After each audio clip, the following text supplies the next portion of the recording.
Fase 1. Organización de la prevención. Punto 1. Contenido del plan de prevención.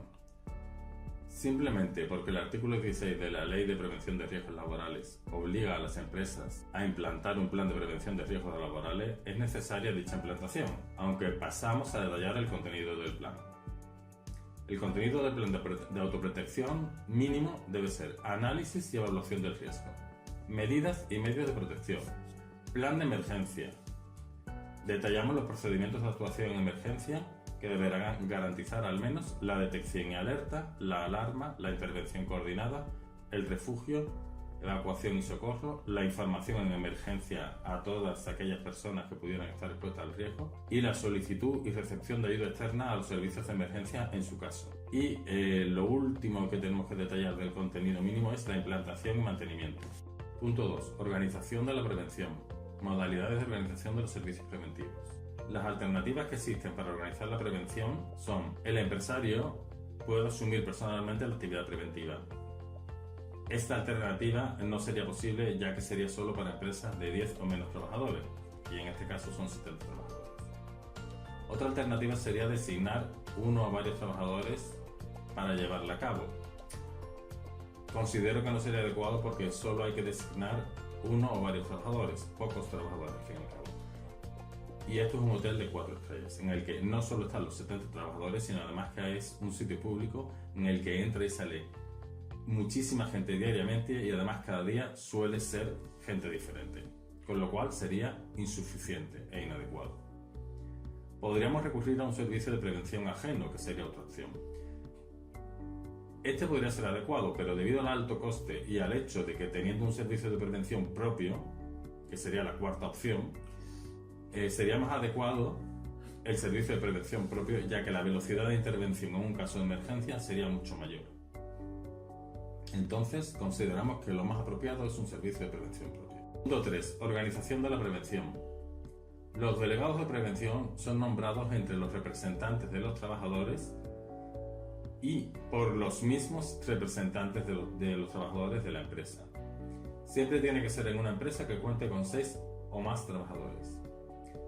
El Comité de Seguridad y Salud es un órgano paritario en el que están representados en igual número los delegados y delegadas de prevención y los representantes de la empresa. Es un órgano de participación interna para una consulta regular y periódica de las actuaciones de la empresa en materia de prevención de riesgos. Su función es facilitar el intercambio de puntos de vista entre las partes, creando un foro de diálogo estable y ordenado. Deben reunirse trimestralmente como mínimo, aunque cuando lo solicite alguna de las dos partes pueden reunirse extraordinariamente. Hay que explicar también, según se nos pide, las garantías con las que se cuentan los representantes en materia de prevención. En su carácter de representantes, disfrutan de las siguientes garantías. En caso de cometer una infracción grave o muy grave, son oídos por el comité de empresa y el resto de delegados y delegadas. En caso de que la empresa incurra en un expediente de regulación de empleo por causas tecnológicas o económicas, tienen prioridad de permanencia en la organización. No pueden ser discriminados económica y o profesionalmente por el ejercicio de sus funciones de representación. No pueden ser despedidos ni sancionados durante su mandato y tras un año de ejercer sus funciones inherentes a su condición de representante de trabajadores. Poseen la capacidad para distribuir, publicar e informar en definitiva sobre cualquier aspecto relacionado con la prevención de riesgos laborales. Disponen de un crédito de horas mensuales retribuidas. En empresas de hasta 100 personas, como es el caso del hotel, serían 15 horas. El tiempo asignado a reuniones en materia de seguridad y salud laboral se computa, sin embargo, como tiempo efectivo. Estructura organizativa para situaciones de emergencia, responsables y funciones. Director de emergencias. Es la persona con autoridad y capacidad de gestión. Activa el plan de emergencias, dirige y coordina la actuación en la emergencia. Será el director del hotel. Es la máxima autoridad en el establecimiento durante las emergencias. Actuará desde el centro de control, que en el hotel será la recepción del hotel, a la vista de las informaciones que reciba del jefe de intervención desde el punto de emergencia. El centro de control, como hemos dicho, será el personal de recepción. Tiene centralizada toda la información y da los avisos de alarma. Siempre estará en contacto con el director de emergencias y transmitirá la información de este al resto del personal del hotel y viceversa. Jefe de intervención. El jefe del departamento del servicio de mantenimiento será el más adecuado para ser jefe de intervención. Depende directamente del director de emergencias y estará siempre comunicado con él. Le mantendrá siempre informado a la vez que se informará y ejecutará las órdenes que reciba del mismo a través de algún medio de comunicación fiable. Se encuentra en el lugar de la emergencia, donde representa la máxima autoridad y dirige a los equipos de intervención en las operaciones de extinción. Equipos de primera intervención, EPI. Personal de los distintos servicios, bar, seguridad, mantenimiento, limpieza, que según su horario y lugar de trabajo estén en los diferentes lugares del hotel para que en el momento de un conato de incendio siempre pueda haber un mínimo de 2 personas por ala de cada planta. Son las personas que intervienen de forma inmediata en la emergencia para eliminarla o evitar que se extienda y dar el aviso. Tienen una importante labor preventiva. Combaten los conatos de incendio con extintores portátiles en su zona de actuación y apoyan a los componentes del equipo de segunda intervención cuando les sea requerido. Equipos de segunda intervención. Sus componentes serán normalmente personal del departamento de mantenimiento y deberán tener formación y adiestramiento adecuados en el combate del tipo de fuegos que se puedan encontrar en establecimientos con medios de primera intervención, extintores portátiles de segunda intervención, mangueras y, en su caso, equipos especiales, sistemas fijos de extinción, equipos de respiración autónoma. Deben asimismo conocer exhaustivamente el plan de emergencias. Su ámbito de actuación será cualquier punto del hotel. Representan la máxima capacidad extintora del establecimiento. Equipos de alarma y evacuación, EAE.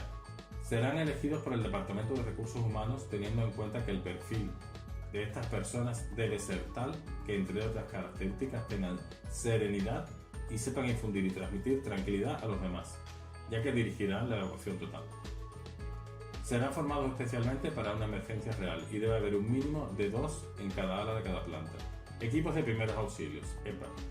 Será el servicio médico del hotel quien preste los primeros auxilios antes de que llegue la asistencia sanitaria exterior, aunque serán los equipos de primera intervención los que presten los primeros auxilios mientras que ellos lleguen a la zona de emergencia. Equipos de apoyo. Estará compuesto por personal del hotel que no esté en ninguno de los equipos anteriores y deberán estar formados para prestar ayuda a los diferentes equipos. Detección de la emergencia. Puede haber 2 formas de detección de la emergencia. Si la situación de emergencia ha sido detectada por una alarma contra incendios o algo similar, será automática. Entonces el centro de control verificará los disparos de las alarmas contra incendios. Si se trata de una alarma falsa, dará por finalizada la emergencia y si no, contactará con el jefe de intervención. Puede ser una detección humana. En este caso, la persona que detecte la emergencia se pondrá en contacto con un compañero próximo y entre los dos constituirán el equipo de primera intervención, que provistos de extintores portátiles intentarán controlar el conato de incendio. Antes de intentar controlarlo, deben avisar de todas formas al jefe de emergencia o jefe de intervención. Si no encuentra un compañero próximo a esta persona, pues a través del centro de control se pondrá en contacto con el jefe de intervención. El jefe de intervención, en este caso, llamará al equipo de primera intervención que, como antes también, provisto de extintores portátiles, intentará apagar el incendio. En cuanto llegue el jefe de intervención al lugar, si el fuego ha sido ya extinguido, la zona será objeto de inspección por el jefe de intervención, quien, tras la reposición de medios y hacer un parte de incidencias, dará por finalizada la emergencia desde ese momento. En este caso se tratará de un conato de incendio, en este y en los anteriores. En cualquier caso, desde el centro de control se informará de todo al director de emergencias. Recibido un aviso de emergencia, el director de emergencias recabará toda la información concreta que ha recabado el centro de control acerca de la situación y, según las circunstancias, dispondrá que el personal de recepción active la señal de alerta para el personal de servicios. Esto suele ser con una emergencia total. A partir de este momento se dirigirá de inmediato al lugar afectado para evaluar la situación y dirigir las actuaciones del personal de servicios, a la vista de las informaciones que reciba del jefe de intervención desde el punto de emergencia. En ausencia del director de emergencias se valorará la situación desde el puesto de control y tomará las decisiones que consideren más convenientes. Si al llegar el jefe de intervención a la zona de emergencia no ha podido extinguirse aún el incendio, lo primero que se hará es definir el tipo de emergencia. Ya que aún no se ha podido extinguir, no se trataría de un conato, debería indicar si es un caso de emergencia parcial o de emergencia general. Pasamos a detallar cada caso.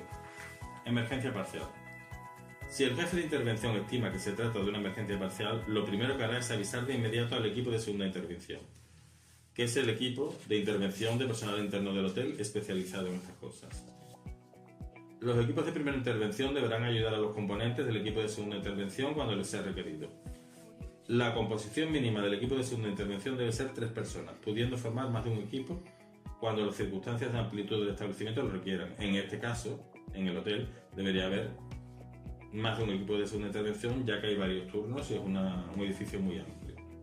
El director del plan, apoyado por el equipo de alarma y evacuación, realizará el recuento de las personas en el punto de reunión. En caso de falta de alguna persona, se procederá a su rescate, sin comprometer la integridad de otras personas ni la propia, o se comunicará la falta a los servicios externos cuando llegaran, a los bomberos. Normas generales de evacuación parcial. Asistir prioritariamente al personal discapacitado físico o psíquico. Mantener la calma. Habilitar salidas que pudieran estar obstruidas. No utilizar ascensores ni instalaciones eléctricas. Ir a gatas en caso de humo. Comprobar la ausencia de personas en locales sin comunicación. Servicios, habitaciones. En caso de tener que permanecer en habitaciones, introducir trapos húmedos en las rendijas de las puertas, abriendo ligeramente las ventanas si es posible. Los clientes tendrán que saber que para su seguridad deben conocer las vías de evacuación y las puertas de salida, así como dónde están los extintores portátiles y los pulsadores de alarma. Los equipos de evacuación y las EPI prestarán los primeros auxilios a los lesionados mientras que llegue el equipo de primeros auxilios, y estos ya prestarán los primeros auxilios hasta la llegada de la asistencia de sanitaria exterior, en caso necesario. Si el fuego se extingue por el equipo de segunda intervención, la zona será objeto de inspección por el jefe de intervención. Se deberá hacer un control de las ausencias, y una vez está todo controlado, el jefe de intervención, tras la reposición de medios y hacer un parte de incidencia, dará por finalizada la emergencia desde ese momento. Si por el contrario el fuego no se consigue extinguir por el equipo de segunda intervención, pasaremos a la situación de emergencia general. En este punto se llamará a los servicios de socorro exteriores, bomberos, ambulancias, etc. Y por otro lado se dará la señal de alarma general para la evacuación del edificio. El personal en la zona del incendio adoptará las medidas preventivas que requieran las circunstancias y no impliquen riesgos innecesarios.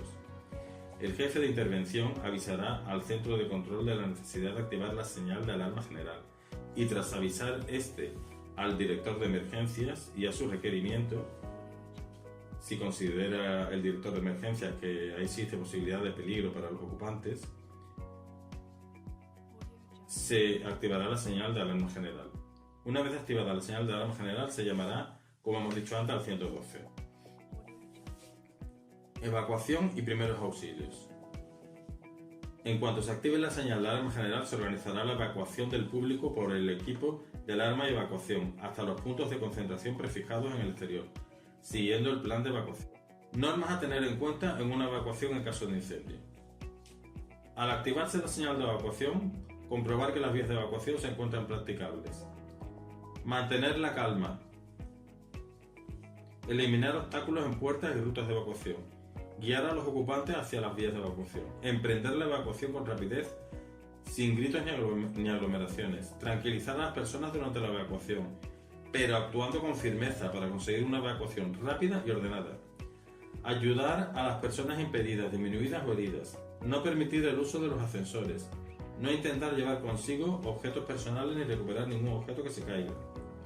Desconectar enchufes. Mantener libre la línea telefónica o interfono. Siempre que sea posible verificar que los distintos lugares asignados han sido evacuados correctamente. Cerrar puertas y ventanas a medida que se vaya saliendo de las zonas y no volver a entrar en el área después de evacuada. Una vez en el punto de encuentro en el exterior, dirigirse al jefe de emergencia indicándole la completa evacuación de la zona o, en caso contrario, las incidencias producidas en la misma. Heridos, lugares que no se pudieron comprobar, etc.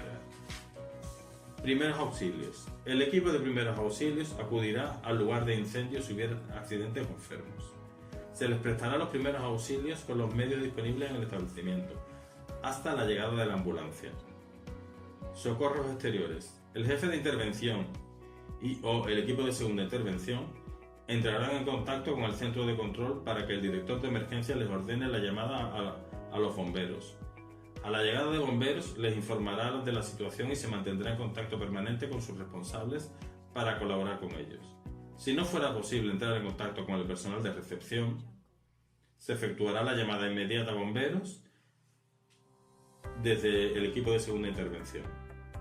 Al efectuar esta llamada se hablará con tranquilidad y brevemente, dando la dirección exacta y todos los datos posibles sobre la situación de emergencia.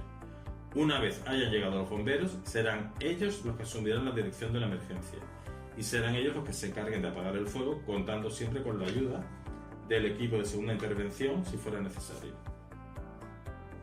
Fin de la emergencia.